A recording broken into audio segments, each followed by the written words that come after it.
नमस्कार। प्रस्तुत है आज का चिंतन। जब मनुष्य अपने आप को सामान्य स्तर पर न समझकर असाधारण, विशेष, बड़ा, महत्वपूर्ण समझने लगता है, तभी अभिमान का अंकुर फूट निकलता है, जो दिनों दिन बढ़ता हुआ विशाल रूप धारण कर लेता है। झूठी प्रशंसा, उद्दंडता, स्वेच्छाचार, शेखीखोरी से भी मनुष्य अपनी वस्तु स्थिति को न समझकर अभिमान के परों से उड़ने लगता है।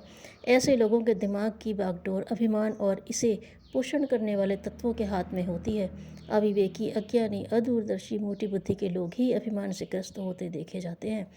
कुछ भी हो, अभिमान यह वह विषबेल है जो जीवन की हरियाली, सौंदर्य, वृद्धि, विस्तार, विकास को रोक कर उसे सुखा देती है। यह ऐसी विष बुझी दुधारी तलवार है जो अपने तथा दूसरों के जीवन में विनाश का सूत्रपात कर देती है। अभिमान का स्वभाव ही दमन, शोषण, पतन, क्रूरता आदि है, जिससे स्वयं व्यक्ति और उससे संबंधित समाज प्रभावित हुए बिना नहीं रहता।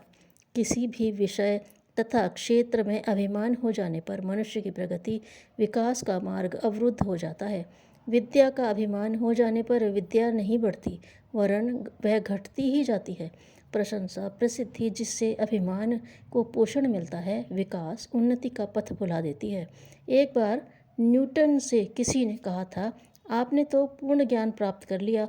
इस पर उस निरभिमानी वैज्ञानिक ने कहा, मेरे सामने ज्ञान का अथाह समुद्र फैला पड़ा है, जिसके किनारे से के कुछ ही रज कण में उठा पाया हूँ। एक और ऐसे व्यक्तियों की स्थिति पर तरस आता है जो बेचारे कहीं से कुछ पढ़ सुनकर, थोड़ा बहुत अध्ययन कर अभिमानवश अपने आप को विद्या का धनी, पंडित, विद्वान मान बैठते हैं। अपनी विद्वता, पांडित्य की दुहाई देने वालों की स्थिति एक खोखले पोले ढोल की तरह होती है। अपनी होशियारी, अध्ययनशीलता का अभिमान रखने वाले विद्यार्थी दूसरों से पिछड़ जाते हैं।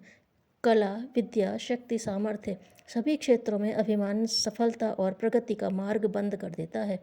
अभिमान की वृद्धि के साथ ही मनुष्य का पतन प्रारंभ हो जाता है और अभिमान की पराकाष्ठा सर्वनाश करके ही छोड़ती है।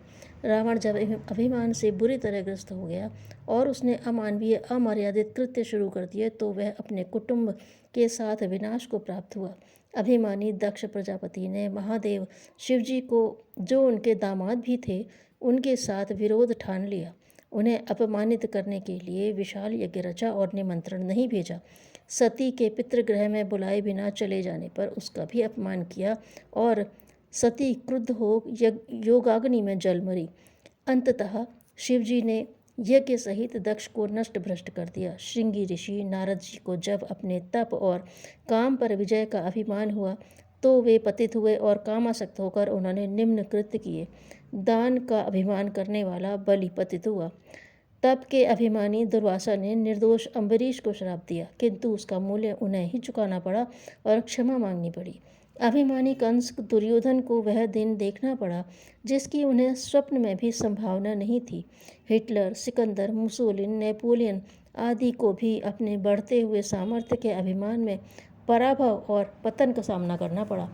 अपने रंग, रूप, सामर्थ्य, शक्ति, किन्हीं भी विशेषताओं का अभिमान मनुष्य के पतन का कारण बन जाता है। मनुष्य की विभिन्न क्रियाएं, चेष्टाएं अभिमान का नशा चढ़ने पर असंतुलित और अव्यवस्थित हो जाती हैं।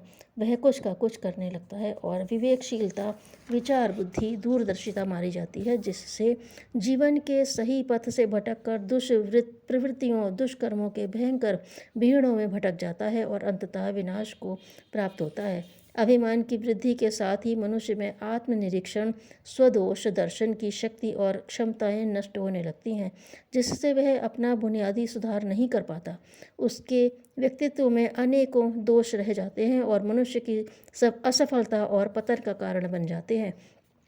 अभिमानी व्यक्ति को सदैव अपनी प्रशंसा प्रिय लगती है, अतः उसे अपनी प्रशंसा करने वाले भी प्रिय लगते हैं और वह उसे सामीप्य और निकटता रखना अच्छा समझता है। फलतः ऐसे अभिमानी व्यक्तियों के वातावरण में चापलूस, खुशामदी लोगों का गिरोह इकट्ठा हो जाता है। प्रशंसा लोलुप अभिमानी व्यक्ति जब किसी से अपनी निंदा सुन लेता है, तो उससे व्यर्थ ही शत्रुता ठानकर उसे नेस्ता नाबूद करने के प्रयत्न करने लग जाता है। उसका दंभ इस कदर बढ़ जाता है कि अपनी इच्छा के विरुद्ध तनिक भी सुनना उसे अप्रिय लगता है। परिणाम यह होता है कि सच्ची राय देने वाले स्पष्ट वक्ता, अनुभवी, विचारशील लोगों का उसे साथ नहीं मिलता और चापलूस, चालाक व्यक्ति ही उसके इर्द गिर्द रहते हैं, जो अपना उल्लू सीधा करके उसे पतन और विनाश के मार्ग पर बढ़ावा देते रहते हैं। अभिमानी व्यक्ति को अपने सामने दूसरे प्रगतिशील, उन्नति करने वाले, बढ़ने वाले व्यक्ति तनिक भी अच्छे नहीं लगते। वह नहीं चाहता कि कोई और भी दुनिया में ऊंचा उठे। अपनी उन्नति, अपनी बढ़ोतरी, अपनी अहम संतुष्टि में ही उसे आनंद आता है और अकारण ही वह प्रगतिशील तत्वों से ईर्ष्या द्वेष रखकर उन्हें हानि पहुंचाने के षड्यंत्र रचता है, दूसरों को दुख पहुंचाता है। अभिमानग्रस्त व्यक्ति अपने आप से अच्छा किसी दूसरे को समझता ही नहीं। उसे दुनिया में सब बुरे और स्वयं अच्छा दिखाई देता है। एक बड़ी भारी सभा में कंस से पूछा गया, उसे यहाँ कितने भले आदमी नजर आते हैं? उसने कहा, मुझे यहाँ एक भी भला आदमी नजर नहीं आता। अभिमान की वृद्धि के साथ साथ मनुष्य के संघर्ष का क्षेत्र भी विस्तृत हो जाता है। अपने कार्य क्षेत्र में काम कर रहे अन्य लोगों से बड़ा बनने, अपने व्यक्तित्व को विशेष महत्व देने, अपनी विशेषता, बड़प्पन का रौब दिखाने के प्रयत्न में अभिमानी व्यक्ति उनकी आलोचना, निंदा करता है। उन्हें हानि पहुंचाने, असफल बनाने के लिए तरह तरह के षड्यंत्र रचता है। इससे अनायास ही दूसरे लोग शत्रु बन जाते हैं। अपने उक्त व्यवहार के कारण दिनों दिन उसके विरोधियों, शत्रुओं की संख्या बढ़ जाती है और यही पतन, असफलता, विनाश का मार्ग है। उसकी सारी शक्ति विरोध, द्वेष, षड्यंत्रों में नष्ट हो जाती है। रचनात्मक दृष्टि से वह कुछ भी नहीं कर पाता। मनुष्य अपने सृजयता की तरह सामर्थ्यवान है। धन्यवाद।